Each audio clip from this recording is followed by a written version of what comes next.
إن الحمد لله نحمده ونستعينه ونستغفره ونؤمن به ونتوكل عليه ونعوذ بالله من شرور أنفسنا ومن سيئات أعمالنا من يهده الله فلا مضل له ومن يضلل فلا هادي له وأشهد أن لا إله إلا الله وحده لا شريك له وأشهد أن محمدا عبده ورسوله أما بعد فإن خير الحديث كتاب الله وخير الهدي هدي محمد صلى الله عليه وسلم وشر الأمور محدثاتها وكل محدثة بدعة وكل بدعة ضلالة وكل ضلالة في النار وكما قال عليه الصلاة والتسليم بعد أعوذ بالله من الشيطان الرجيم بسم الله الرحمن الرحيم يا أيها الذين آمنوا اتقوا الله حق تقاته ولا تموتن إلا وأنتم مسلمون يا أيها الناس اتقوا ربكم الذي خلقكم من نفس واحدة وخلق منها زوجها وبث منهما رجالا كثيرا ونساء واتقوا الله الذي تساءلون به والأرحام إن الله كان عليكم رقيبا يا أيها الذين آمنوا اتقوا الله وقولوا قولا سديدا يصلح لكم أعمالكم ويغفر لكم ذنوبكم ومن يطع الله ورسوله فقد فاز فوزا عظيما وقال الله تبارك وتعالى في موضع آخر ومن الناس من يعبد الله على حرف فإن أصابه خير اطمأن به وإن أصابته فتنة انقلب على وجهه خسر الدنيا والآخرة ذلك هو الخسران المبين رب اشرح لي صدري ويسر لي أمري واحلل عقدة من لساني يفقهوا قولي ربي زدني علما سبحانك لا علم لنا إلا ما علمتنا إنك أنت العليم الحكيم ربي يسر ولا تعسر وتمم بالخير ربی زدنی علما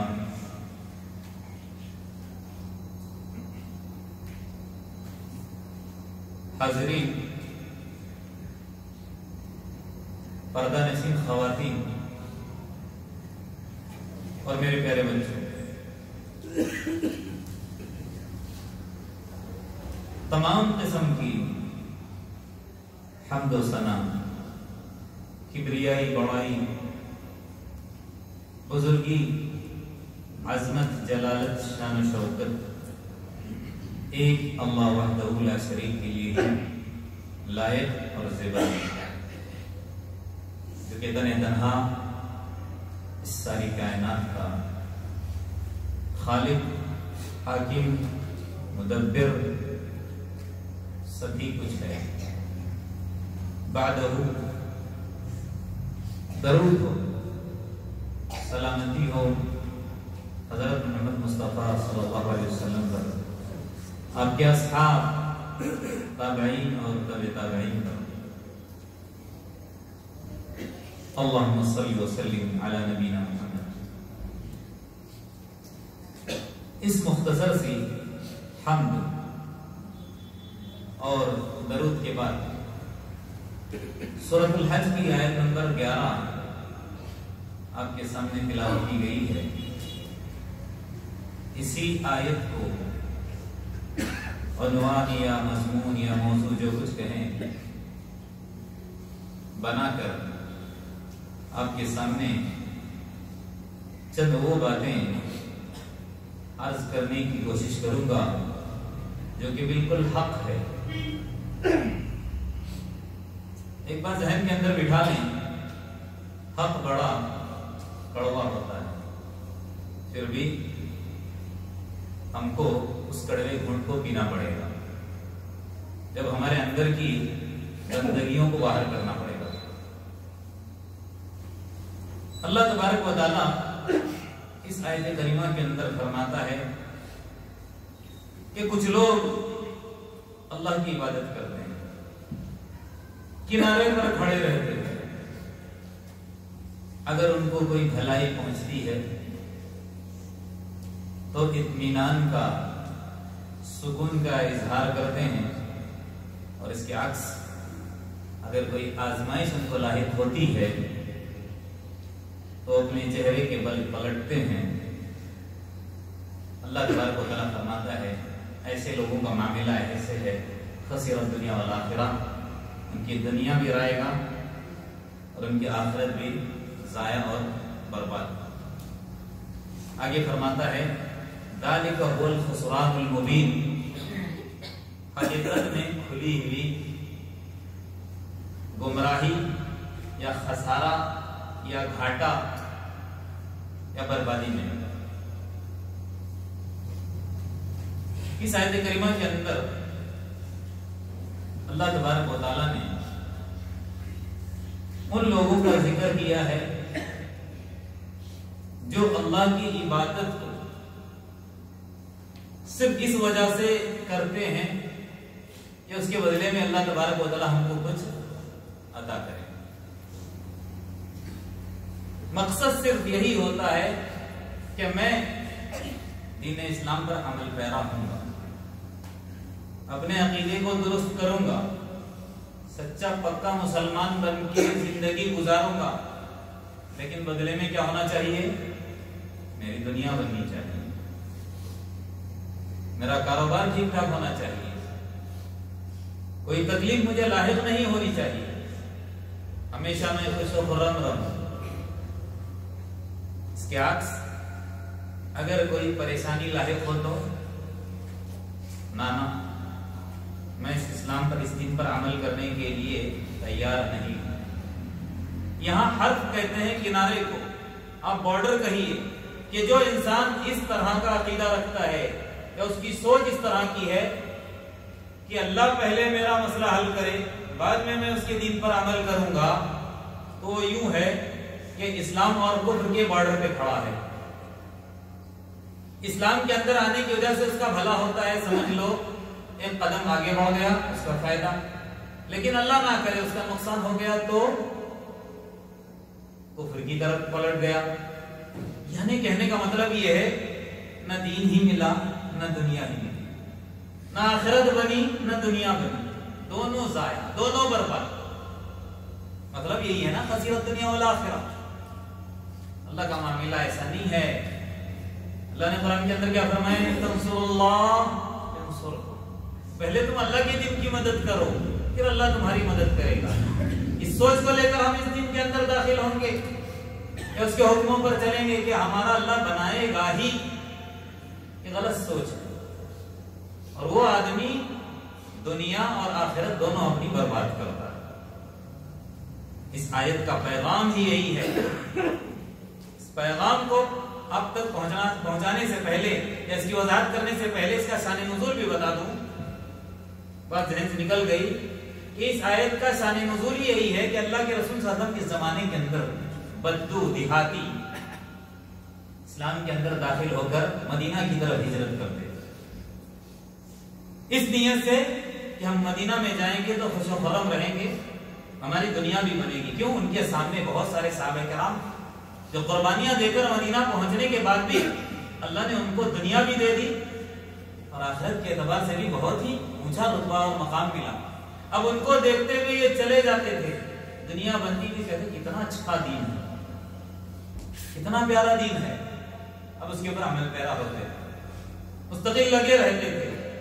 اس کے عکس اگر ان کا معاملہ ڈاماڈول ہو جاتا، دنیا ان کی نہیں بنتی، مصیبتیں اور پریشانیاں وہی جو مکہ کے اندر تھی لگی رہتی ساتھ میں، تو پھر پلٹ جاتے۔ اللہ تبارک و تعالیٰ نے کہا کہ نا ایسوں کی مجھ کو ضرورت نہیں ہے، ایسوں کی مجھ کو ضرورت نہیں ہے، ان کا خسارہ ہے دنیا کے اعتبار سے بھی اور اخروی اعتبار سے بھی۔ تو اس آیت کے اندر پچھلوں کو چھوڑیں، اس آیت کو سامنے رکھ کر اب ہم اپنا جائزہ لیں۔ یہ آیت ہم کو یہی پیغام دیتی ہے کہ دنیا کے اندر بہت سارے ایسے لوگ ہیں، لوگوں کو تو چھوڑیں، ہو سکتا ہے اس کے اندر کفار ہوں، مشرکین ہوں، جنہوں نے اسلام کو قبول ہی نہ کیا ہو۔ میں کہتا ہوں بہت سارے ایسے مسلمان ہیں جو نامنہاد ہیں، لیکن اسلام پر عمل کرنے کا دعویٰ کرتے ہیں غلط تصورات کو لے کر، غلط سوچ کو لے کر، جس کی وجہ سے وہ اللہ کے پاس نہیں مسلمان کہلاتے ہیں، نہیں مومن کہلاتے ہیں، بلکہ اللہ کی لسٹ میں، اللہ کی فہرست میں وہ منافق گردانے جاتے ہیں، وہ مفاد پرست اور دنیا دار۔ اب آپ پوچھو گے کہ وہ بنیادی چیزیں کیا ہیں جس سوچ کو لے کر ہم چل رہے ہیں؟ 3 بنیادی وہ باتیں ہیں یا جو سوچ جس کو کہہ سکتے ہیں، جس کو لے کر انسان چل رہا ہے، لیکن حقیقت میں اسلام کے اوپر وہ عمل پیرا نہیں ہے۔ دعویٰ تو کرتا ہے کہ میں مسلمان ہوں، لیکن پیمانہ جو اپنایا ہوا ہے، معیار جو اپنایا ہوا ہے، وہ غلط ہے۔ سب سے پہلی بات، انسان کی کیا سوچ ہوتی ہے؟ میں اسلام پر عمل کروں تو، دیکھیے پورے آیت ہی کی روشنی میں باتیں سامنے آئیں گی، میں اسلام پر عمل کروں تو میری دنیا بننی چاہیے، میں صحت مند رہوں، کسی قسم کی مجھے تکلیف لاحق نہ ہو، ہم وقت میں خوش و خرم رہوں۔ ایسے شرائط کے ساتھ عبادت اللہ تبارک و تعالیٰ قبول نہیں فرماتی۔ اللہ تبارک و تعالیٰ کو ہماری عبادتوں کی سب سے پہلے ضرورت نہیں ہے، اور اگر ہم عبادت کریں تو بھی اللہ تبارک و تعالیٰ کو کون سی مطلوب ہے؟ غیر مشروع۔ کیا مطلب ہے؟ شرط لگا کر عبادت نہیں کر سکتے کہ اللہ تو میرا فلانا مسئلہ حل کرے گا تو میں 2 رکعت، تو میرا فلانا مسئلہ حل کرے گا تو میں اتنا تیرے راستے میں دوں گا، تو میرا فلانا مسئلہ حل کرے گا تو۔ اللہ تبارک و تعالیٰ کو ہماری اس طرح کی عبادتیں بالکل پسند نہیں۔ یہ اس لیے میں بیان کر رہا ہوں کہ آج ہمارے بھائی بہن بہت سارے ایسے ہیں، عبادتوں کو اسی طرح سے شرائط کے ساتھ جوڑ دیا، اپنے مسائل حل کرنے کے لیے، بچوں کے پھنسے مسائل حل کرنے کے لیے علماء کرام کے پاس جاتے ہیں۔ تعویذات اور گنڈے وہ تو چھوڑیے، قرآن کی آیتوں کو لے کر آتے ہیں، ان کو کہا جاتا ہے اس کو پڑھو۔ اب وہ پڑھتے کس لیے ہیں؟ تاکہ میری کیا بنے؟ دنیا بنے۔ 40 دن تک یہ کرو، 25 دن تک یہ کرو، اس کے آگے یہ پڑھو، اس کے آگے یہ پڑھو، اس کے پیچھے یہ پڑھو۔ آدمی پڑھتا ہے، اگر اس کے گمان کے مطابق معاملہ ہو گیا الگ بات ہے، اگر نہ ہوا تو اس کا عقیدہ وہیں پر بگڑ جاتا ہے، اس آیت پر سے اس کا یقین نکل جاتا ہے۔ تو یہی مطلب ہے کہ اس کی دنیا بھی گئی، اس کی آخرت بھی ضائع۔ تو ایسے نہیں، شرط کے ساتھ نہیں ہے۔ اس لیے اسلام کے اندر جو نظر و نیاز ہے نا، اس کی اجازت ہے، حرام اور ناجائز قرار نہیں دیا، لیکن پسند بھی نہیں کیا ہے۔ شریعت کے اندر نظر و نیاز کا ماننا مکروہ ہے۔ اس حدیث کو بخاری کی جب آپ سنو گے تب معلوم ہوگا۔ اللہ کے رسول صلی اللہ علیہ وسلم فرماتے ہیں ان النظر لا یاتی بخیر، نظر کوئی بھی خیر لے کر نہیں آتی۔ اب نظر کے اندر کیا ہوتا ہے؟ اے اللہ میرا فلانا مسئلہ حل کرے گا تو اتنا دان کروں گا، میرا یہ مسئلہ حل ہو جائے گا تو اتنی رکعتیں پڑھوں گا، میرا یہ مسئلہ حل۔ اگر فرض آپ مان لیں کہ اگر آپ لوگوں نے نظر مانی ہے تو پورا کرنا فرض ہے، یاد رکھ لیجیے۔ یہ بھی ہے، نظر ماننا حرام اور ناجائز نہیں ہے، لیکن عام طور پر آدمی چلو میں نے نظر مانی، میں نے نظر مانی، اور نظر میں کیا ہوتا ہے کہ اللہ پہلے تو میرا مسئلہ حل کرے گا تو ہی، اور بدفعہ آدمی نظر مانتا ہے، مسئلہ حل ہونے کے بعد اس کی نظر کو پورا کرنا یہ ضروری ہے۔ تو یہاں پر اللہ کے رسول نے کیا فرمایا کہ نظر کوئی خیر لے کر نہیں آتی، لیکن کیا فرمایا انما یستخرج من البخیل، ایک بہانہ ہے بخیل کے جیب سے پیسہ نکالنے کا۔ بہت سارے ایسے لوگ ہوتے ہیں اللہ کے راستے میں خرچ نہیں کرتے، لیکن جب پریشانی آتی ہے تو کیا کہتے ہیں اللہ اس پریشانی کو، اس بلا کو ٹال دے تو میں اتنا دوں گا۔ تو تھوڑا بہت اللہ تبارک و تعالیٰ ان کے گمان کے مطابق کرتا ہے، ان کا مسئلہ حل ہو جاتا ہے، اور پھر وہ کیا کرتے ہیں اللہ کے راستے میں اس طرح سے اللہ ان کے جیب سے پیسہ نکالتا ہے، ایک بہانہ ہے، لیکن بات بات پہ نظر ماننا اس کو مکروہ قرار دیا گیا ہے، یہ پسندیدہ شے نہیں ہے شریعت کے اندر۔ تو سب سے پہلی بات کیا ہے کہ اسلام جس کے ہم نام لیوا ہیں اور ہم دعویٰ کرتے ہیں اس پر عمل پیرا ہیں، تو ہم اپنی عبادتوں کو غیر مشروط رکھیں، شرائط کے ساتھ نہ جوڑیں۔ بات سمجھ میں آ رہی؟ اگر شرائط کے ساتھ ہم نے جوڑ دیا تو پھر اس آیت کے ضمن میں ہم چلے جائیں گے۔ اسلام ہم سے کیا چاہتا ہے؟ اسلام چاہتا ہے قربانی، اسلام چاہتا ہے ایثار، اسلام پر عمل پیرا ہونا چاہتے ہیں۔ سب سے پہلے خواہشات کو اپنے قدموں تلے کچلنا پڑے گا۔ اگر ہم خواہشات کے مطابق زندگی گزاریں گے ہم سچے مومن اور مسلمان کیسے کہلائیں گے؟ تو خواہشات کو، تمناؤں کو، مال کو، جان کو، تمام کو قربان کرنا پڑے گا۔ کس کی خاطر؟ اسلام کی خاطر۔ اس لیے شاعر نے کیا کہا؟ جان دے دی ہوئی اسی کی تھی، حق تو یہ کہ حق ادا نہ ہوا۔ صحابہ کرام ہمارے لیے نمونہ آئیڈیل ہے۔ بہت سارے واقعات اور بہت ساری باتیں نہیں، سمجھانے کے لیے ایک دو باتیں بیان کروں گا۔ صحابہ کرام کا معاملہ کیا تھا؟ انہوں نے معیار بنایا اپنی زندگی کا تمناؤں کو کچل کر، انہوں نے خواہشات کو کچل کر، مال کی قربانی دے کر، جان کی قربانی دے کر اسلام پر عمل کیا۔ ان لوگوں نے، انہوں نے شرائط کے ساتھ اسلام کو نہیں جوڑا، کیونکہ حقیقت میں وہ اسلام سمجھ گئے تھے نا۔ حضرت صہیب رومی رضی اللہ عنہ ایسے بہت سارے صحابہ کرام ہیں جنہوں نے اسلام کی خاطر بہت ساری قربانیاں دی۔ صہیب رومی رضی اللہ عنہ کے بارے میں آتا ہے اچھے خاصے پیسے والے تھے، جب مسلمان ہو گئے، ایمان والے ہو گئے تو بہت سارے مسلمانوں نے مدینہ کی طرف ہجرت کی، تو ان کے بھی دل نے چاہا کہ میں بھی ہجرت کرتا ہوں اور اللہ کے رسول کی خدمت میں بچی کچی کیا کرتا ہوں، زندگی گزار دیتا ہوں۔ جب مدینہ کی طرف چلنے لگے تو کفاروں نے روک دیا، کافروں نے روک دیا، کہا کہاں کا ارادہ؟ کہا مدینہ جا رہا ہوں۔ تنہے تنہا جا سکتے ہو، تمام پراپرٹی کو چھوڑ کر جانا پڑے۔ اللہ کی خاطر سب کچھ چھوڑ دیا، تنہے تنہا اکیلے چلے گئے۔ کاروبار، مال، دولت، جو کچھ بھی کہیں، زمین، جائیداد، جو کچھ ان کے پاس تھا اس زمانے کے اندر، ان تمام چیزوں کو چھوڑ کر مدینہ کی طرف گئے۔ اللہ کے رسول کی خدمت میں جا کر اپنی داستان پیش کی۔ اللہ کے رسول نے داستان سننے کے بعد کیا فرمایا؟ ربیح البیع یا صہیب، اے صہیب تو نے بڑی کامیاب تجارت کی ہے، تو نے بڑی کامیاب تجارت کی ہے، یا تیری تجارت بڑی فائدہ مند اور سودمند ثابت ہوئی۔ صحابہ کرام نے کہا کہ اللہ کے رسول کیا کہہ رہے ہیں؟ یہ تو انسان تمام چیزوں کو قربان کر کے، تمام چیزوں کو پسے پش ڈال کے آپ کے پاس آیا اور آپ کہہ رہے ہیں کہ یہ تو فائدے میں ہے۔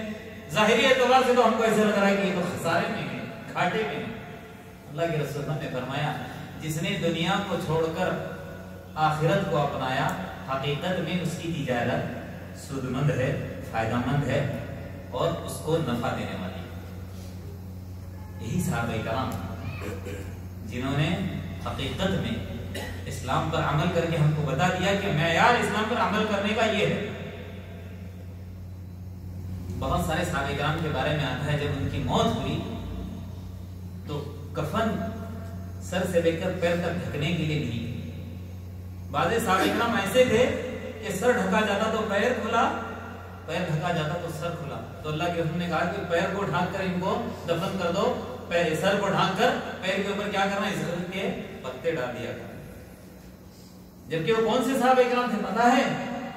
مال کے اعتبار سے، پراپرٹی کے اعتبار سے بہت ہی آگے، لیکن ان لوگوں نے قربانی کس لیے دی؟ اس دین کی خاطر، اس اسلام کی خاطر۔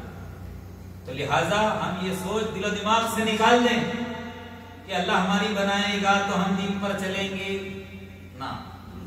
مسلمان آپ ہو گئے ہو نا، تو قربانی کا جذبہ رکھو، ایثار کا جذبہ رکھو۔ بلائیں مصیبتیں اگر آ جائیں تو اس کو فیس کرنے کی طاقت رکھو، کبھی مسلمان کہلاؤ گے۔ اللہ نے کیا فرمایا؟ سورہ روم پڑھتے ہیں نا ہم لوگ، احسب الناس ان یترکوا ان یقولوا آمنا وهم لا یفتنون۔ کیا یہ لوگوں کا گمان ہے کہ ان کو ایسے ہی چھوڑ دیا جائے گا؟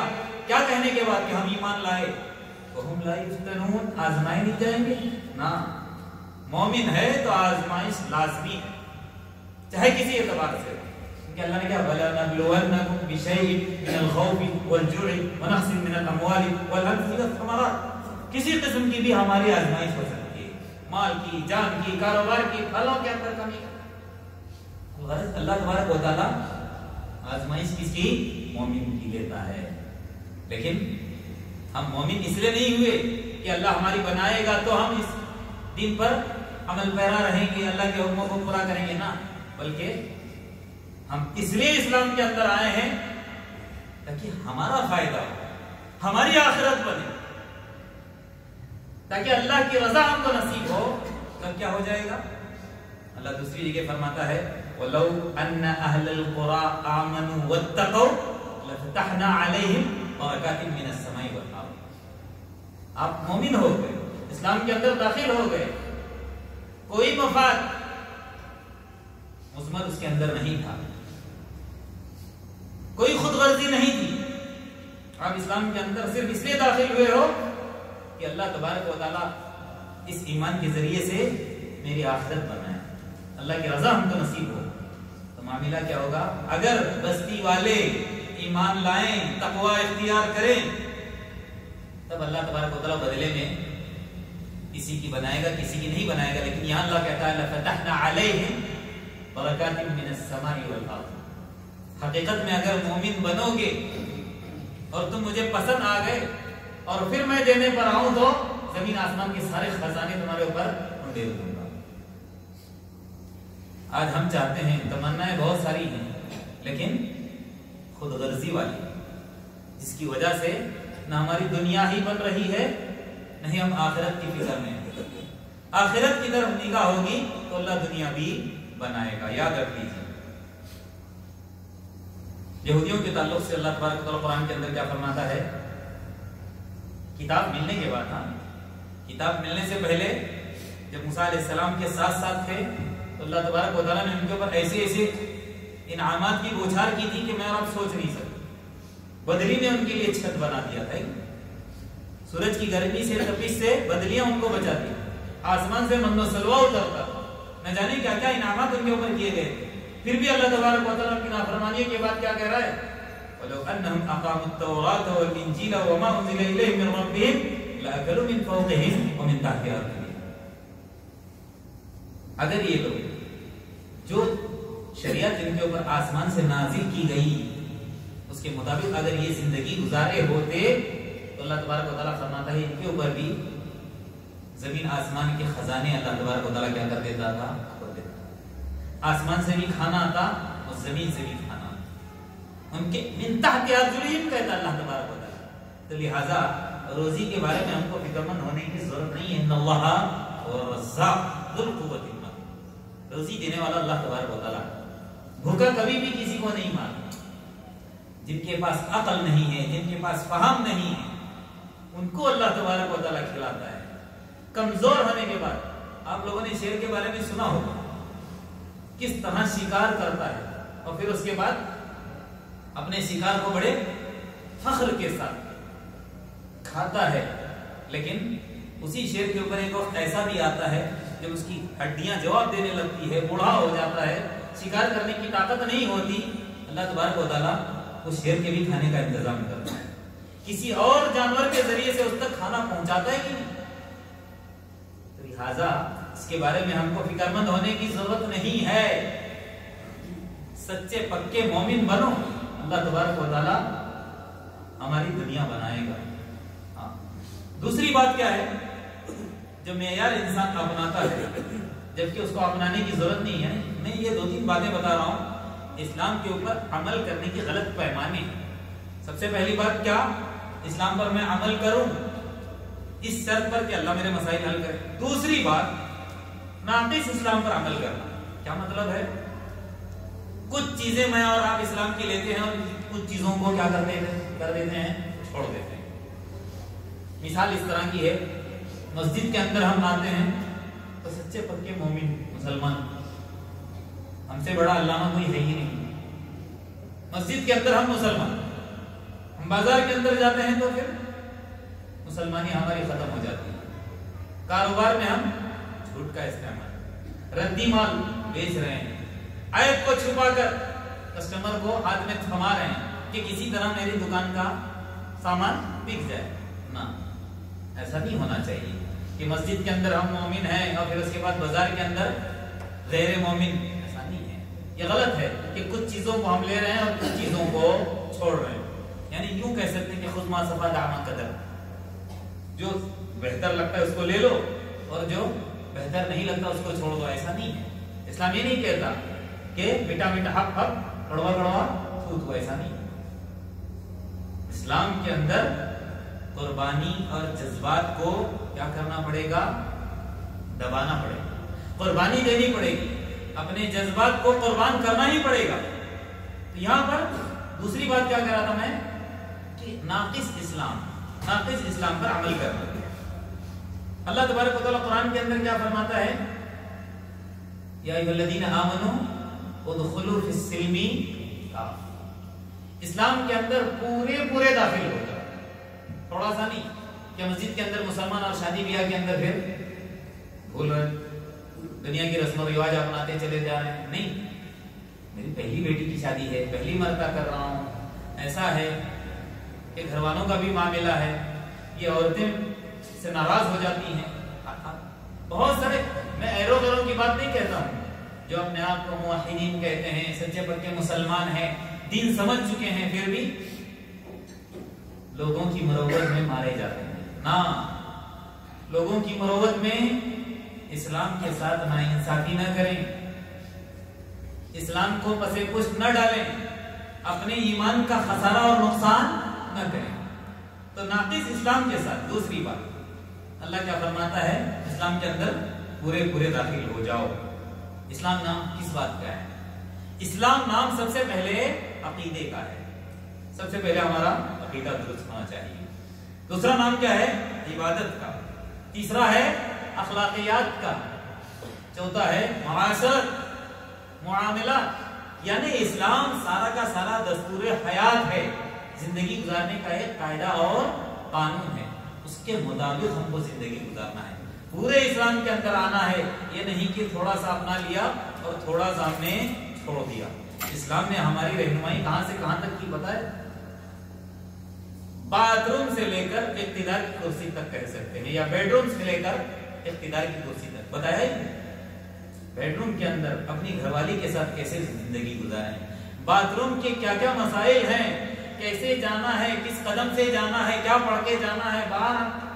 اللہ کے رسول صلی اللہ علیہ وسلم کی زبانی ایسی ہم کو تعلیمات دی گئی ہیں کہ ہر اس تعلیم پر خواہشات میری اور آپ کی پوری ہو رہی ہے اور اجر ہم کو مل رہا ہے۔ ایک تو ہوتا ہے کہ خواہشات کو قربان کر کے اجر حاصل کرنا، آدمی اپنی حاجت پوری کرنے جا رہا ہے، سنت کے مطابق ظاہر اجر مل رہا ہے کہ نہیں، اپنی عورت کے ساتھ اپنی خواہش پوری کرنے جا رہا ہے، لیکن اللہ کا حکم ہے، اللہ کے رسول صلی اللہ علیہ وسلم کے طریقے کے ساتھ جا رہا ہے، اس پر بھی اجر ہے۔ تو اسلام ہماری کہاں سے؟ باتھ روم سے یا بیڈ روم سے لے کر اقتدار کی کرسی تک، کہ اب جب ہم منسٹر بن جاتے ہیں یا صدر صاحب بن جاتے ہیں، سیکرٹری صاحب بن جاتے ہیں، تو کیسے چلانا ہے عوام کو، کیسے ذمہ داری کو نبھانا ہے، اللہ کے رسول نے تمام چیزوں پر عمل کر کے ہم کو بتا دیا۔ یہ نہیں کہ پھر کہیں میرا امتی کوتاہی کر بیٹھے اور کل کو پھر شکوہ شکایت کرے کہ اے اللہ تیرے نبی نے ہم تک بات نہیں پہنچائی۔ اللہ کے رسول صلی اللہ علیہ وسلم نے تمام وہ باتیں، چاہے دنیا کے اعتبار سے ہو، آخرت کے اعتبار سے ہو، جس میں میرا اور آپ کا فائدہ ہے، تمام چیزیں سکھا کر چلے گئے۔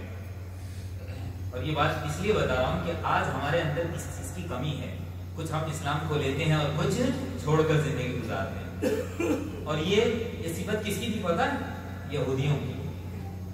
یہودیوں کے تعلق سے آپ لوگوں نے سورہ بقرہ کی تفسیر کامل سنی الحمدللہ، اس کے اندر ایک آیت کریمہ ہے، کیا ہے؟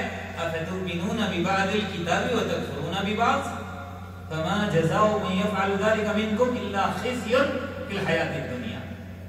اللہ تبارک و تعالیٰ کیا فرماتا ہے؟ کیا تم اللہ کی بعض کتاب کے نسخے پر عمل کرتے ہو، ایمان رکھتے ہو، اور بعض کے ساتھ کیا کرتے ہو؟ کفر کرتے ہو؟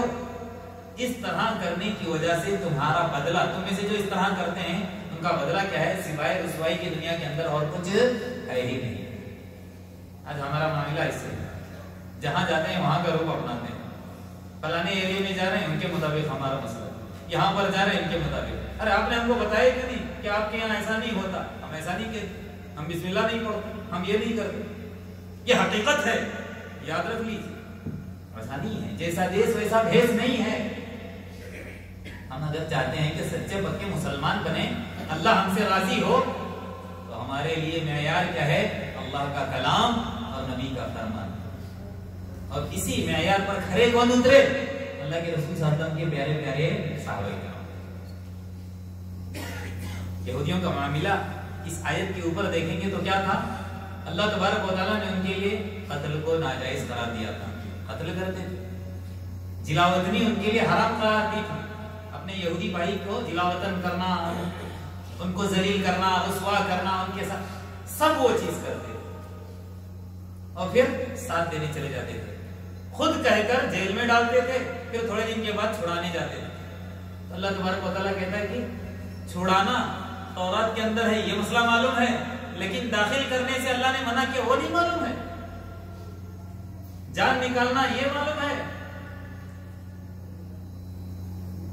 جان نکالتے ہو یہ نہیں معلوم ہے، لیکن جان نکالنے کے بعد گھر والوں کے ساتھ جا کر تسلی کا معاملہ یہ معلوم نا، بعض چیز پر عمل کر رہے ہو اور بعض چیز کو چھوڑ رہے ہو، اس میں سوائے دنیا کے اندر رسوائی کے اور کچھ نہیں ہے۔ تیسری بات کیا ہے؟ ہمارا معاملہ اسلام کو اپنائیں گے مگر اسلامی جو قانون ہے وہ ہم کو نہیں چاہیے۔ تیسری بات کیا ہے؟ اسلام پر ہم عمل کریں گے، نمازیں پڑھیں گے، روزے رکھیں گے، زکوٰۃ دیں گے، لیکن جو ہمارے اندرونی مسائل ہیں، قضیے ہیں، جو فیصلے پھنسے رہتے ہیں، اس کو ہم اسلام کے مطابق نہیں ڈھالیں گے۔ کیا مطلب ہے اس کا؟ دیکھیے باتیں مثالوں سے سمجھ میں آتی ہیں۔ میراث کا مسئلہ لے لو۔ میراث کا مسئلہ کیا ہے؟ ایک انسان ایسا ہے کہ اس کا انتقال ہو گیا، اس کی اولاد بھی ہے اور اس کے پودے بھی ہیں۔ ایک آدمی مثال کے طور پر زید ہی کو لے لو، اس کا انتقال ہو گیا، اس کے بچے بھی زندہ ہیں اور اس کے پودے بھی زندہ ہیں۔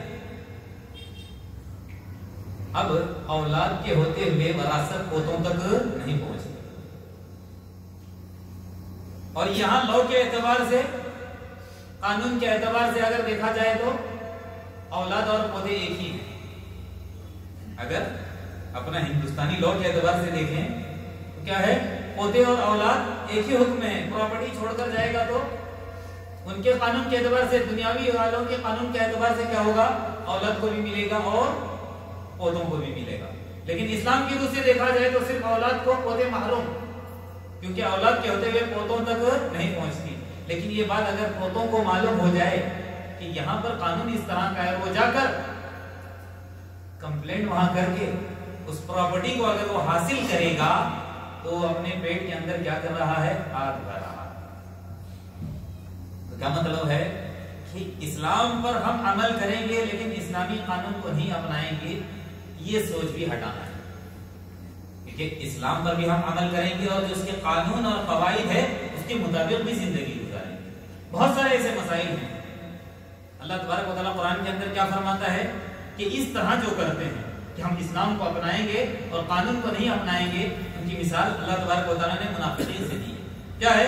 وَإِذَا دُعُوا إِلَى اللَّهِ وَرَسُولِهِ لِيَحْكُمَ بَيْنَهُمْ إِذَا فَرِيقٌ مِّنْهُمْ مُعْرِضُونَ، جب ان کو بلایا جاتا ہے اللہ اور اس کے رسول کی طرف تاکہ اللہ کا رسول ان کے بیچ میں فیصلہ کرے، تو ایک فرقہ یا ایک جماعت وہاں سے کیا ہوتی ہے؟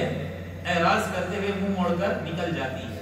لیکن آگے اللہ فرماتا ہے وَيَقُلُ لَهُمُ الْحَقُّ، لیکن اگر ان کے حق میں فیصلہ ہوتا ہے کر کے معلوم ہو جائے تو یَأْتُوا إِلَيْهِ مُذْعِنِينَ، اطاعت کرتے ہوئے آ جاتے ہیں۔ ایسا نہیں ہے کہ اگر ہمارے حق میں فیصلہ ہونے والا ہے تو خوش اور اگر ہمارے خلاف ہونے والا ہے تو ناخوش، ایسا نہیں ہے۔ بلکہ مومنین کا معاملہ کیا ہے؟ انما كان قول المؤمنین اذا دعوا الى الله ورسوله ليحكم بينهم ان يقولوا سمعنا واطعنا۔ مومنین کا معاملہ کیا ہے؟ جب اللہ اور اس کے رسول کی طرف پکارا جاتا ہے، کیا مطلب؟ کہ اللہ اور رسول کے فرمان کے مطابق اس کا ابھی فیصلہ ہونے والا ہے، اور کبھی اس کے خلاف بھی آ جائے تو وہ کیا کہے گا؟ سمعنا و اطعنا، میں نے سن لیا اور میں نے اطاعت کی، یعنی مجھے منظور ہے، میرے حق میں ہے تو بھی مجھے منظور ہے، اور میرے خلاف ہے تو بھی مجھے منظور ہے۔ تو یہی چند باتیں تھیں جس کو آدمی نہ سمجھنے کی وجہ سے اسلام کا دعویٰ کرتے ہوئے اسلام سے ہٹ کر کیا کر رہا ہے؟ زندگی گزار رہا ہے۔ تو ان پیمانوں کو یاد رکھیں، اسلام پر ہم پورے عمل کرنے والے ہو جائیں، کہ ایک چیز لیں ایک چیز نہ لیں، یا اگر اسلام کے مطابق عمل کریں گے قانون ہم کو پسند نہیں ہوگا، یا شرائط کے ساتھ اپنے اسلام کو جوڑ دیں گے، تو حقیقت میں ذالک هو الخسران المبین، خسرت دنیا والآخرہ کے ضمن میں چلے جائیں گے۔ اخیر میں اللہ تبارک و تعالیٰ سے دعا ہے، جتنی باتیں ہم کہتے ہیں سناتے ہیں اس کے مطابق عمل کرنے کی توفیق عطا فرمائے۔ اللہ تبارک و تعالیٰ ہمارے ایمان کے اندر تقویت عطا کرے۔ اللہ تبارک و تعالیٰ ہم کو سچا پکا مسلمان بنا دے، موحد بنا دے، دین کا صحیح فہم عطا کرے، دین کے مطابق اسلام کے مطابق زندگی گزارنے والا بنا دے، کفر سے، شرک سے، بدعات سے اللہ تبارک و تعالیٰ میرے اور آپ کی حفاظت فرمائے۔ اللہ تبارک و تعالیٰ میرے اور آپ کے صغیرہ کبیرہ جتنے بھی گناہ ہم نے جان کر انجانے کیے تمام گناہوں کو بخش دے۔ اللہ تبارک و تعالیٰ ہمیں جو پریشان حال ہیں ان کی پریشانیوں کو دور کرے، جو مقروضین ہیں ان کے قرضوں کی ادائیگی کی غیب سے شکل صورتیں پیدا کرے، جو ناجائز مقدمات کے اندر ماخوذ ہیں اللہ تبارک و تعالیٰ غیب سے ان کی خلاصی کے فیصلے فرمائیں۔ ربنا آتنا فی الدنیا حسنہ وفی الآخرۃ حسنہ وقنا عذاب النار ربنا علیک توکلنا وإلیک نبنا وإلیک المصیر ربنا ظلمنا انفسنا وإن لم تغفر لنا وترحمنا لنكونن من الخاسرین۔ بارک اللہ لی ولکم فی القرآن العظیم ونفعني وإياكم بما فيه من الآيات والذكر الحكيم۔ أقول قولي هذا وأستغفر الله لي ولكم ولسائر المسلمين من كل ذنب فاستغفروه إنه هو الغفور الرحيم۔